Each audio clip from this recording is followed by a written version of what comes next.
So then we are back with more understandings from the time of the Second Tabernacle services, where we find the Aramaic English translation of the word. This translation comes from the original manuscripts of the prophets of the Tzayelic lineage, so then we can understand the time of the end as per Yeshayahu the prophet.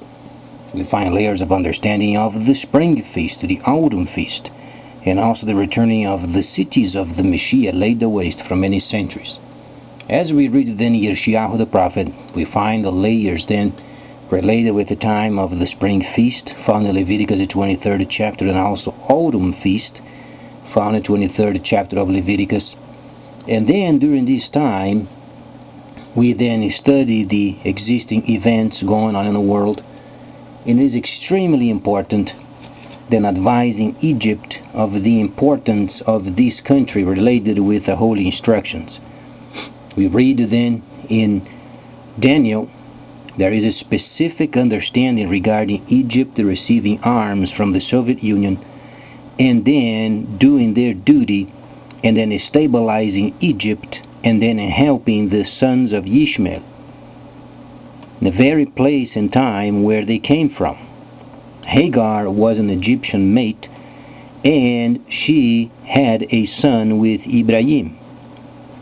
Thus then the Arab nations and the sons of Ishmael came from this relationship, and they have a promise from the Creator himself regarding this time of the restoration period.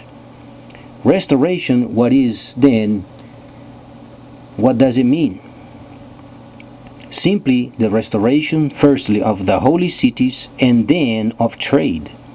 Trade back then during the time of Ishmael was very trustworthy. In many countries, unfortunately, trade is not trustworthy as used to be. But then the sons of Ishmael, as they are coming together, and spearheading this tremendous force is then the ISIL group, or the Islamic State. They have a time and a place when we read Daniel the 11th chapter. You can draw your own conclusions as you understand the relationship of Ibrahim and the first lady of the time. There was then Hagar. From this relationship came King Ishmael, and he was the king of trade. China is leading the world, and they are truly very influential. And then Egypt must make a deal with China. When they stabilize the area, China must be there instantly, so then people can receive computers and get themselves ready for this time of the restoration period regarding the Gentile level.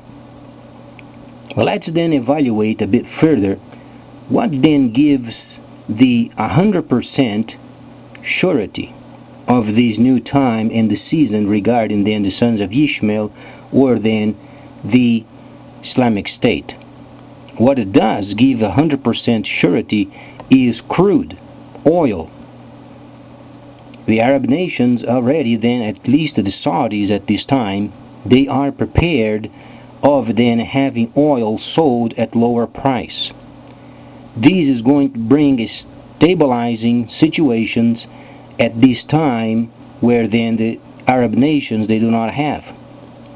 But as the world then is lining up for the new trade system, the lower prices of crude can help tremendously the freighters then to do their work.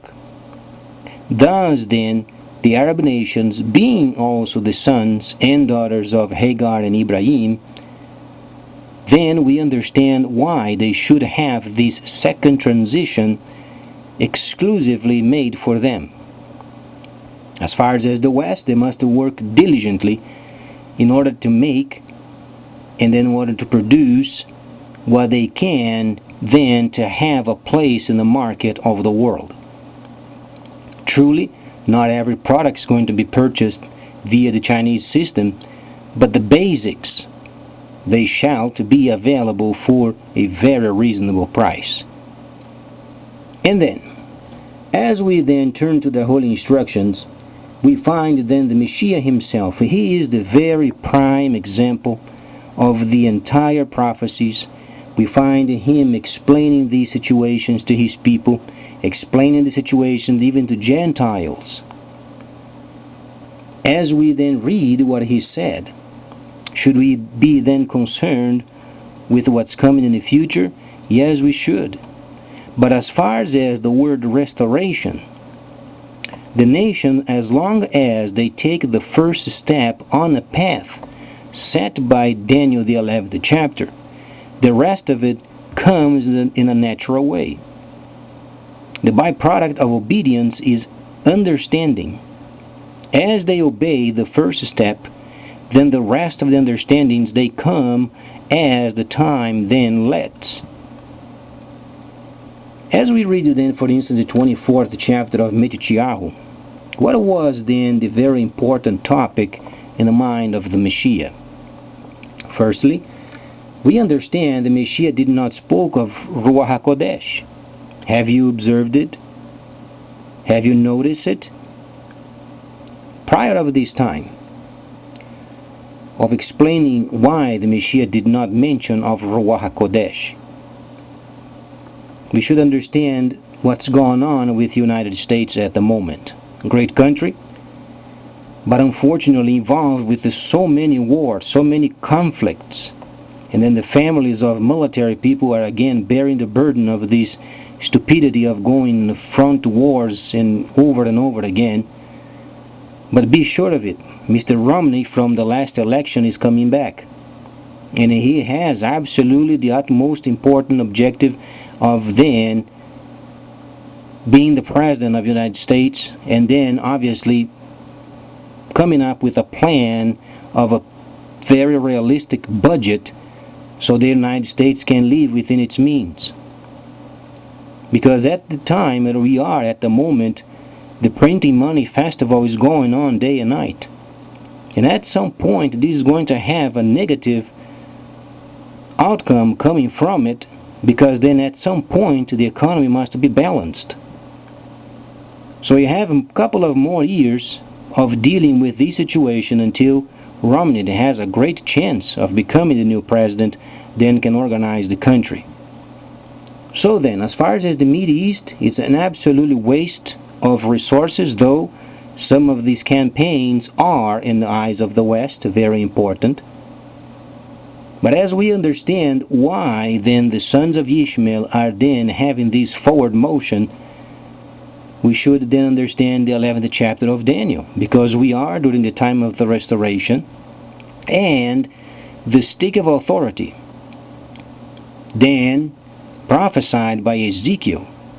The first stick is regarding then the sons of Ishmael, and the second stick the sons of Yitzhak. Trade and, person might say, religion then are in perfect order.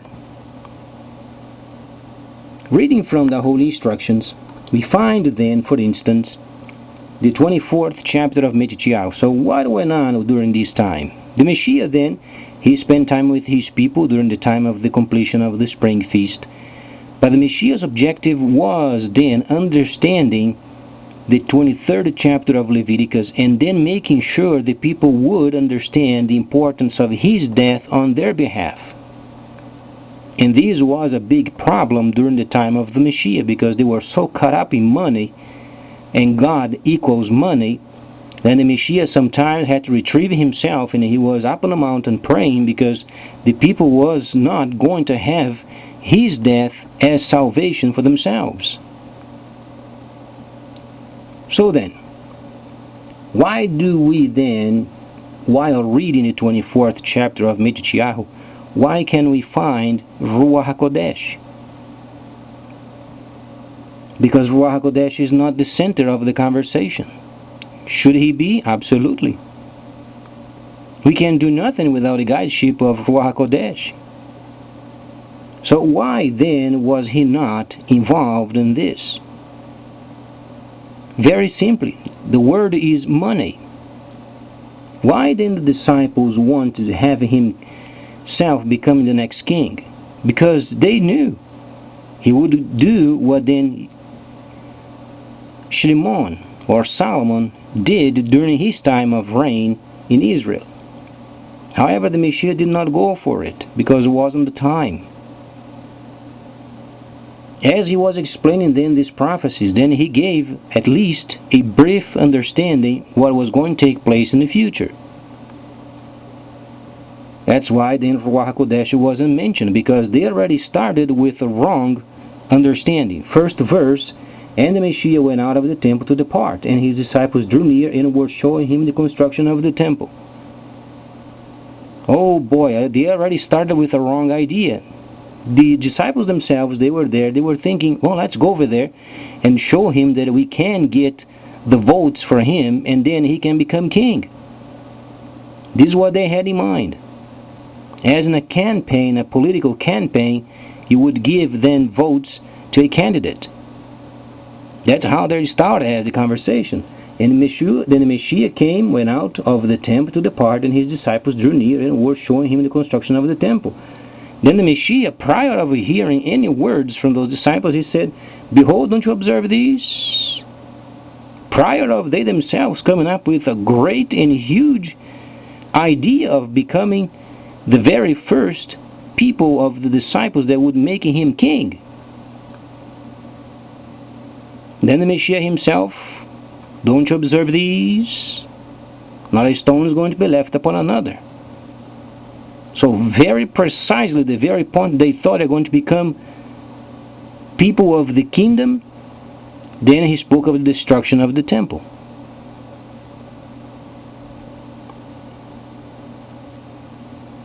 And he said, not a stone is going to be left upon another, but every stone must be thrown down.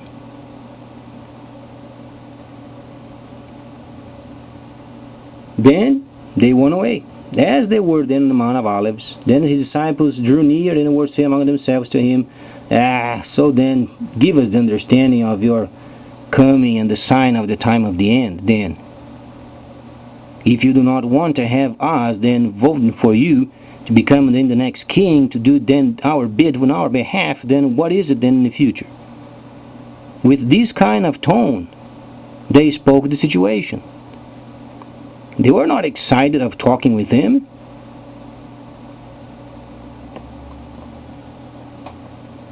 And then the Messiah said to him, be aware, let no man deceive you. Not only he was talking back at them, they were not with the desire of the least of listening to him. And then the Messiah on top of it said, let no man deceive you, because you boys, you are already deceived. You boys heard from somebody else that you want to make me king, yet you don't understand the times and the seasons.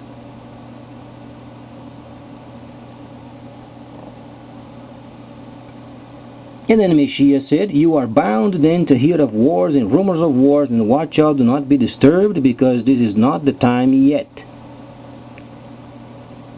Then he said, when it's not yet, comes a pause. Then he's explaining of our time. Because what's going on? Why then we should understand the first verse? To do this once again.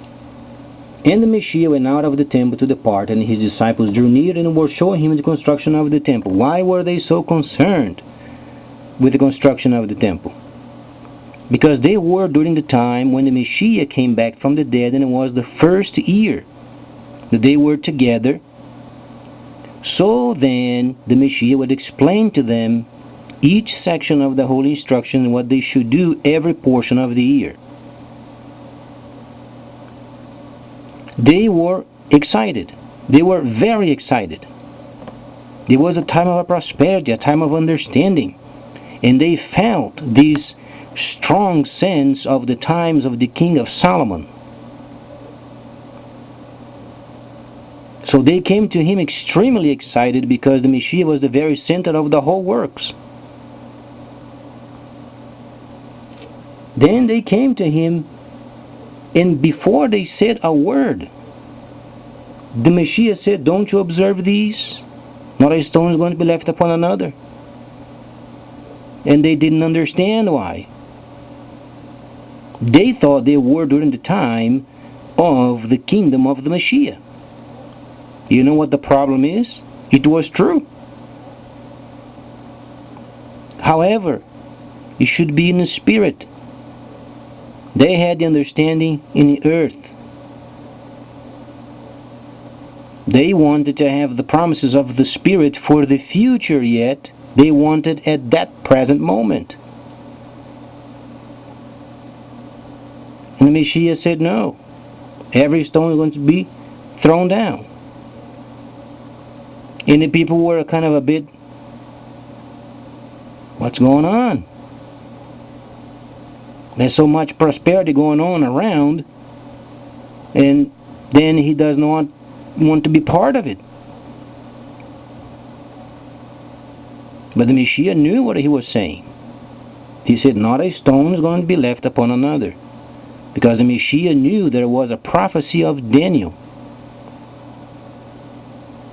where then the abomination of desolation would come in the future. And it was because of this temple built by the hands of man. And he said that as far as himself, he does not want temple. What he wants is the obedience of what Moses told him to do and observe.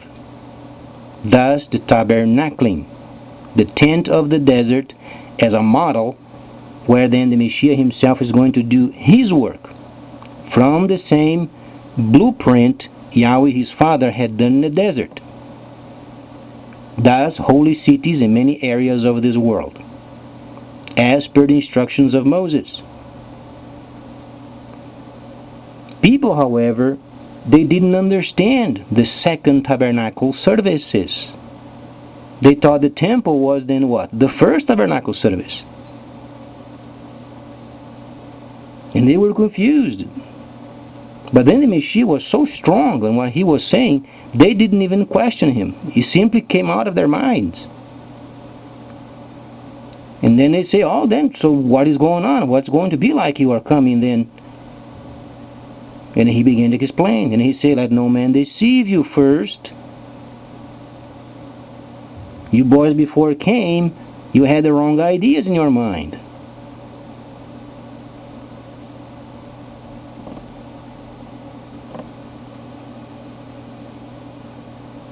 For many will come in my name and say, can you understand? Because of prosperity. And he didn't mention Ruach HaKodesh. Can you imagine if he did? Because of the flesh and the desire for more riches of this world mixed with what they thought was the best for themselves, then they would themselves try to become messiahs. And this was not the point.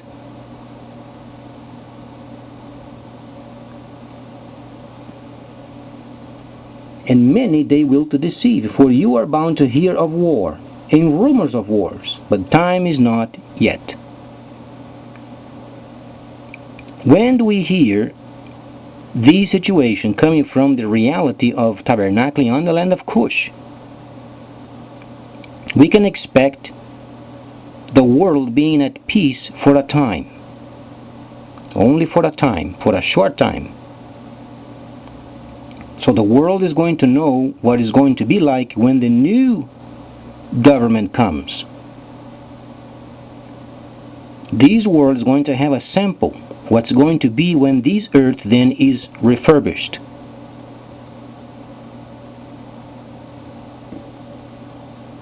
And then the Messiah did not talk of Ruach HaKodesh, because they were not in a time and a place to receive the understanding of the power of Ruach HaKodesh, because they instantly would have used for the wrong purpose. They already started the conversation with the wrong idea. The Messiah couldn't even mention of Ruach HaKodesh in the midst of a people with such a rebel mind.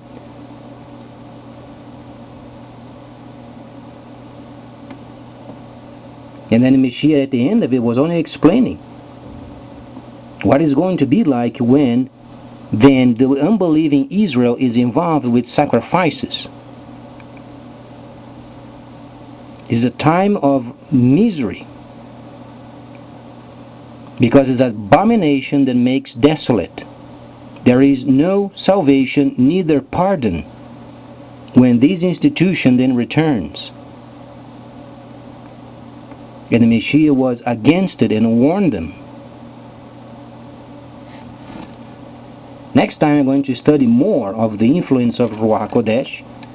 I'm going to be very concerned with this because the Messiah over and over again, as he was explaining, at some of his teachings are related with the time he was completing the spring feast.